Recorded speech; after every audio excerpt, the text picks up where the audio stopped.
నిదర్శనమే రామతీర్థాస్ చెప్పి కూర్చున్నారు.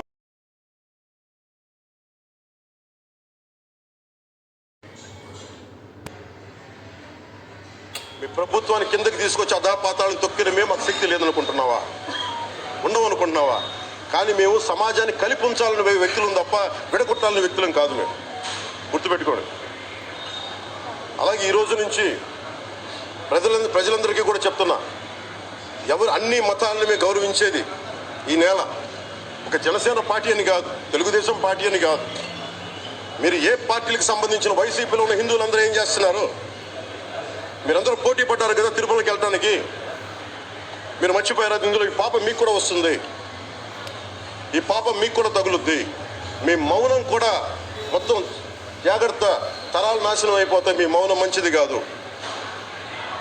ఇది ఒక వెంకటేశ్వరుడికి జరిగింది కాదు, భగవంతుడికి, నిరాకారుడు, ఆయనకి ఇవేం పట్టవు. మనం నమ్ముకొని ఆయనకి వెళ్తున్నాం, అది మనకి బాధ్యత. ఇది ఇంకా ప్రతి ఒక్కరు దీన్ని గుర్తుపెట్టుకోండి. చేతులెత్తి వేడుకుంటున్నాను. సగటు హిందూ మీరు సినిమా టికెట్లకు వెళ్ళిపోతారు. అభిమానులందరూ మీరెవరు హిందువులు లేరా? సినిమా టికెట్ల కోసం రచించుకుంటారు. సినిమాని మీరు కూర్చోడానికి మీరు మొత్తం మాట్లాడతారు. అందరిని అడుగుతున్నా, మొత్తం భారతదేశపు యావత్తు ఉన్న సినిమా అభిమానులు అడుగుతున్నా, మీరందరూ హిందువులే కదా? అత్యధికులు హిందువులే కదా? మీకు బాధ్యత లేదా? మీకు మీ సినిమా హీరోలు, నేను కూడా హీరోనే. నన్ను మించి దేశాన్ని చూడమని, సనాతన ధర్మాన్ని చూడమంటున్నా. మీ కన్వీనియంట్గా కూర్చోబెట్టి హీరోలు ఎత్తడం కాదు, నన్ను ఎత్తడం కాదు. ధర్మం విఘాతం కలిగినప్పుడు ధర్మానికి మీరు మాట్లాడటం మీ బాధ్యత. నా తరం మేము కష్టపడుతున్నాం, ముందుకు వచ్చాం. ఎవరి కోసం పడుతున్నాం ఈ కష్టాలు? మాకు సరదా కాదు. ప్రతి ఒక్కరి ఇష్టానికి వచ్చి మాట్లాడుతూ ఉంటే బాధ కలుగుద్ది. అయ్యప్ప స్వామి దీక్ష చేసే వాళ్ళ మీద ఎంత ఇష్టారాజ్యంగా మాట్లాడతారు. ఇదే మీరు ఎవరన్నా సరే ఇస్లాం మీద మీరు గొంతు ఎత్తగలరా? ఎందుకంటే రోడ్ల మీదకి వచ్చి కొడతారని మీకు భయం, అందుకు మీరు మాట్లాడరు. హిందువులు అంటే మెత్తని మనుషులు కదా, తోటి హిందువు కదా, మీరు ఏదైనా మాట్లాడచ్చు. మీకు నమ్మకాలు లేకపోతే మీరు ఇంట్లో కూర్చోండమ్మా. మీకు నమ్మకాలు లేకపోతే ఇంట్లో నుంచి బయటికి రాకండి, మమ్మల్ని ఏం అనకండి. మేము ఎలా పూజా విధానం ఎలా చేస్తాం, అలాగే ముఖ్యంగా ఫిల్మ్ ఇండస్ట్రీ కూడా నేను తెలియజేస్తా ఉన్నా. పాలనలో ఇదే దేవాలయంలో కనకదుర్గ అమ్మవారి రథం తాలూకు మన సింహాలు మాయమైనవి, కొన్ని ఇబ్బందులు, తప్పులు జరిగినాయి అంటే ఒక్కొక్కరు ఎలా మాట్లాడారు వైసీపీ నాయకులు? వాళ్ళెవరు ముస్లిమ్స్ కాదు, హిందూస్ కాదు. వాళ్ళెవరు ముస్లిమ్స్ కాదు, క్రిస్టియన్స్ కాదు, హిందువులే అందరూ. పొద్దున్న లేస్తే తాళ్ళు కట్టుకునే వాళ్ళు, బొట్లు పెట్టుకునే వాళ్ళే. కానీ ఒక తప్పు జరిగింది, ఒక అపవిత్రం జరిగింది అంటే పదవులు అనుభవిస్తూ ఉన్నవాళ్ళు, పొద్దున లేస్తే గుళ్ళకి వెళ్ళేవాళ్ళు, వీళ్ళు అపహాస్యం చేస్తూ ఉన్నారు, వీళ్ళు వెటకారం చేస్తూ ఉన్నారు. ఈ ఎంటైర్ ఈ విషయంలో వాళ్ళు మతం పుచ్చుకున్నారా లేదా నాకు అయినా తెలియదు. వైవి సుబ్బారెడ్డి గారు ఉన్నారు, భూమన కరుణాకర్ రెడ్డి గారు ఉన్నారు, వారి కుటుంబ సభ్యులు ఉన్నారు. ఎవరైనా సరే మీరు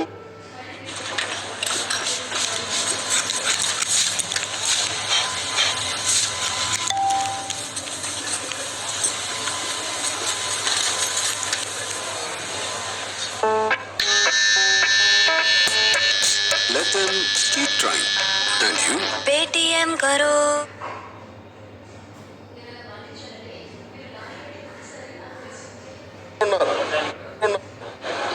తప్పులు జరిగినాయి.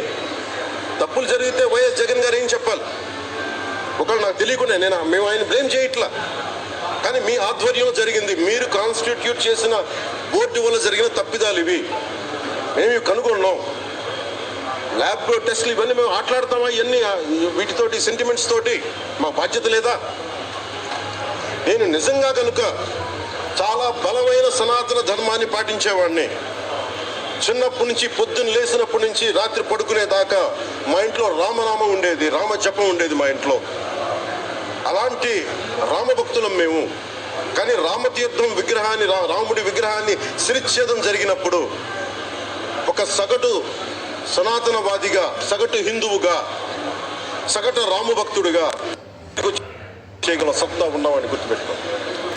ముఖ్యంగా వైసీపీ నాయకులకి, నన్ను విమర్శించే ప్రదేశ యావత్తు నన్ను విమర్శించే ప్రతి ఒక్కరికి తెలియజేస్తున్నా, గొడవ పెట్టుకోవాలంటే చాలా బలంగా గొడవ పెట్టుకోవాలి. కానీ నాది పేదవాళ్ళ కష్టాలు, క్రిమినలైజేషన్ ఆఫ్ పాలిటిక్స్, వీటి మీద మేము మాట్లాడతాం, వీటి మీద తప్పించాం. ప్రజలు బాగుండాలి, కాన్స్టిట్యూషన్ వాల్యూస్ని అప్హోల్డ్ చేయాలి, రాజ్యాంగం బాగుండాలి, వీటి కోసం తపన పడేవాళ్ళు. కానీ సెక్యులరిజం పేరు మీద, secularism is not one way, it's two way. Secularism అంటే కూర్చోబెట్టి ఒక్క సైడ్ నుంచి వచ్చేది కాదు, అన్ని సైడ్ నుంచి రావాలి. ఇది చాలా ఆవేదన కలిగిస్తుంది. కొన్ని దశాబ్దాలుగా చూస్తున్నారు ప్రతి హిందువు. దీంట్లో మిగతా మతాల ప్రస్తావన కంటే కూడా నేను ఎక్కువ ప్రస్తావన చేస్తుంది.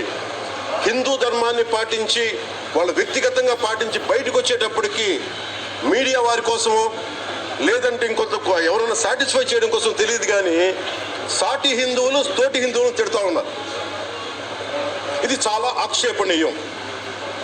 దీంట్లో నేను ముస్లిమ్స్ నిందించట్లా, అది క్రిస్టియానిటీ నిందించట్లా, కానీ బాధ్యత తీసుకున్న హిందువుల్ని నేను నిందిస్తున్నా. బాధ్యత మీది. మీరు యథాలాపంగా వచ్చి ఇది పొలిటికల్ పదవులు, విగ్రహాలు పోతే మేము ఇల్లు కట్టుకుంటాం, వాకిళ్ళు కట్టుకుంటాం, ఏం మాటలవి? ఇదే మీరు మసీదులో జరిగితే మాట్లాడతారా? మస్జిద్లో ఇలాంటి అపవిత్రం ఒక చిన్నపాటి చోరీ జరిగితే ఇలాగే మాట్లాడతాం. ఎందుకంటే మీరు మాట్లాడరు, ఓట్లు కదా అక్కడ. కానీ హిందువులు మాట్లాడితే హిందువులు అందరికీ ఎవరు పట్టించుకోరు. ఇక్కడ వేదన ఉన్నదా? మౌనంగా ఉన్నామంటే బాధ లేదనా? కోపం రాదనా? ఈ రోజుకి కూర్చొని చూడండి ఏం మాట్లాడుతున్నారో వాళ్ళు. ఆయన వాళ్ళ లాయర్ అంట, ఆయన ఎవరు, ఏజీపీ అంట, పొన్నవారు సుధాకర్ రెడ్డి గారు తిరుమల లడ్డుపై ఢిల్లీలో చేసిన కామెంట్ నా దృష్టికి తీసుకొచ్చారు. ఇలాంటి సెన్సిటివ్ సమయాల్లో ఐదర్ మౌనం మంచిది, మౌనం దాటి పొగరుగా మాట్లాడటం, నన్ను పచ్చి బూతులు తిట్టినా, నన్ను వక్రీకరించినా, నన్ను రోడ్డు మీదకి లాగిన నేను ఎప్పుడు మౌనంగానే ఉన్నా. కానీ వైసీపీని నాయకులు, విమర్శించే నాయకులు ప్రత్యేకంగా చెప్తున్నా, సనాతన ధర్మాన్ని జోలికి రాకండి. తప్పు జరిగితే తప్పు జరిగిందని ఒప్పుకోండి, లేదా మాకు సంబంధం లేదని చెప్పండి. అంతేగాని మళ్ళీ అడ్డగోలుగా మాట్లాడితే ఎవ్వరూ క్షమించం. ఇక్కడ మీరు కూడా హిందువులే. పొన్నవోలు సుధాకర్ రెడ్డి గారు, మీరు హిందువులే. నోటికొచ్చినట్టు మాట్లాడకండి. తమాషాలుగా ఉందా మీకు? సరదాలుగా ఉన్నాయా? మొన్న ప్రకాష్ రాజ్ గారు మాట్లాడారు నా మీద. అదే నేను మాట్లాడుతుంది ఒక హిందువులు అపవిత్రం గురించి మాట్లాడుతున్నాను. ఇందులో ప్రకాష్ రాజ్ గారికి సంబంధం ఏంటి? ఇందులో నేను ఇంకొక మతాన్ని నిందించానా? ఇస్లాంని నిందించానా? క్రిస్టియానిటీ నిందించానా? ఈ అపవిత్రం జరిగింది, ఇలా జరగకూడదు, ఫుడ్ అడల్టరేషన్ జరిగిందని మాట్లాడుతుంటే దీన్ని గోల చేయకూడదు అంటే తప్పు జరిగినప్పుడు మాట్లాడకూడదా? ఒక అపవిత్రం జరిగితే మాట్లాడకూడదా? దేవతా విగ్రహాలను శిరచ్ఛేదం చేస్తే మాట్లాడకూడదా? ఏం పిచ్చి పట్టింది ఒక్కొక్కళ్ళకి? ఎవరి కోసం మాట్లాడుతున్నారు మీరు? ప్రకాష్ రాజ్ కూడా చెప్తా ఉన్నాను, నాకు మీరంటే గౌరవం, I have extreme respect for you. కానీ when it comes to secularism, Prakash Raj గారు, it is a two way, not one way. I have extreme respect for you, you know that. మీరు secularism is always two way, it is not one way. హిందువుల మీద దాడి జరిగినప్పుడల్లా వచ్చి మాట్లాడటం తప్ప, అన్య మతాల మీద జరిగితే నేను కూర్చొని ఇంతమంది కౌలు రైతులకు ఇచ్చాను, ఎంతమంది ముస్లిం ఇస్లాం రైతాంగానికి ఇచ్చాను నేను. ఇదే ఎన్ని మద్రాసాలకి డబ్బులు ఇచ్చాను నేను, 25 లక్షలు 30 లక్షలు ఇచ్చాను, నేను ఇచ్చినవాడిని. నేను నాకు అన్య మతం ఇస్లాం మీద గౌరవం ఉన్నవాడిని, క్రిస్టియానిటీ మీద గౌరవం ఉన్నవాడిని, చిన్నప్పటి నుంచి కూర్చొని మిషనరీ స్కూల్లో చదువుకున్నవాడిని. నా టీచర్ చెప్పే సూక్తి, తను తగ్గించుకున్నవాడు హెచ్చింపబడిని చెప్పి బైబుల్ సూక్తిని ప్రతిసారి కోట్ చేస్తూనే ఉంటాను. ఇది నా గౌరవం, ఇది నేను చూపించే గౌరవం. మీరు మాట్లాడితే కూర్చొని నేను పాటించే ధర్మానికి అపవిత్రం జరిగినప్పుడు మాట్లాడకూడదు, మౌనంగా ఉండాలి. సెక్యులరిజంకి విఘాతం అంటే ఏంటి? సెక్యులరిజంకి విఘాతం నా ఇంటి మీద దాడి జరిగినప్పుడు నేను మాట్లాడకూడదా? నా ఇల్లు 10 మందికి ఆశ్రయం ఇస్తుంది. నా సనాతన ధర్మం అన్ని ధర్మాలకి ఆశ్రయం అయితే దానికి దాడి జరిగినప్పుడు, దాని మీద అపవిత్రం జరిగినప్పుడు దానికి కూడా మాట్లాడకూడదంటే ఏం మాట్లాడాలి మీతోటి? Prakash Raj Garu, you have to learn your lessons. I respect you. It's not just Prakash Raj Garu, all the people who thinks in the name of secularism. You're going haywire. Let me tell you guys, we are extremely hurt. Don't make a mockery out of our sentiments. We are deeply, deeply hurt.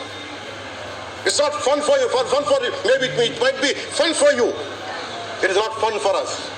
It's a deep anguish, deep pain. Don't you ever forget. Before you come and think 100 times and say, talk about Sanatana Dharma. Enough of this.